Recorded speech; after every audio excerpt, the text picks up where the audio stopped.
السلام عليكم ورحمة الله. النهاردة هعمل معاكم وصفة سهلة وجميلة كده هتعجبكم إن شاء الله.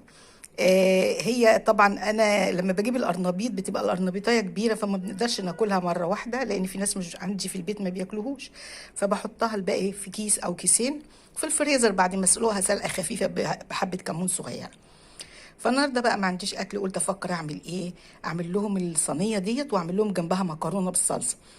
فرحت وهي دي هتبقى فيها كل حاجة يعني مغذية.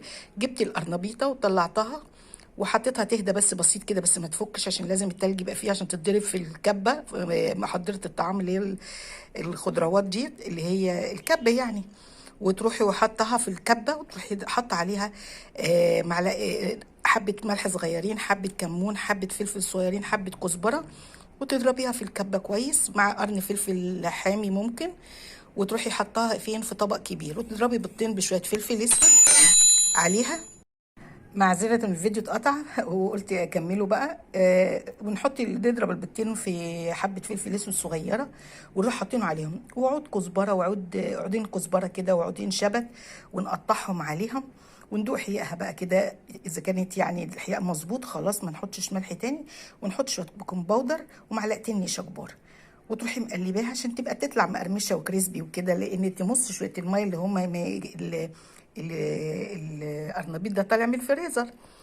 وتروحي مقلباهم فيها كويس وتروحي جايبه صينيه متوسطه الحال كده زي دي، وتروحي حاطه فيها شويه فنجان زيت كده حلو، وتروحي عايزه ايدك منه وتروحي منزلاها وايديكي تبقى فيها زيت كده وتبططيها تبطيطه كويسه كده. وبعد كده هنقطعها وندخلها الفرن على درجه حراره متوسطه ان شاء الله تطلع وتبقى حلوه، لان هي فعلا هتبقى وجبه يعني هي متكامله فيها بيض وفيها طبعا الخضروات، وانت عارفين قد ايه القرنبيط ده مفيد جدا وفيها حاجات كتير مفيدة. فإن شاء الله يعني جنب طبق مكرونة بالصلصة يعني إن شاء الله اليوم يعدي وانتهينا، ما انتوا عارفين الدنيا غالية دلوقتي. هروح أكملها وأرجع أوريها لكم تاني بإذن الله، ونتقابل إن شاء الله على خير. وادي شكلها قلت أوريها لكم بعد ما قطعتها، هتطلع إن شاء الله جميلة وحلوة وهشة. والشاطرين بقى يقولوا لي في الكومنتات دي حاجة شبه مامتنا كانت بتعملها لنا زمان. يقول لي بقى دي شبه ايه؟ حاجه كانت مامتنا بتعملها لنا زمان جميله جدا وكنا بنحبها ونعملها سندوتشات حتى لو هي ساقعه من التلاجة. ان شاء الله اسويها واوريها لكم تاني. وادي صينيه القرنبيط بعد ما خلصت، شكلها جميل جدا جدا وطعمها هيبقى اجمل، بس هي لسه سخنه مش عايزه اقطع منها كتير. بتقطعي بصي الخرطه بتطلع كده على طول، شكلها حلو جدا وطعمها اجمل واجمل وبحاجات يعني بسيطه قوي. عملتي صينيه قرنبيط جميله وتعملي بقى جنبها شويه مكرونه ولا حاجه.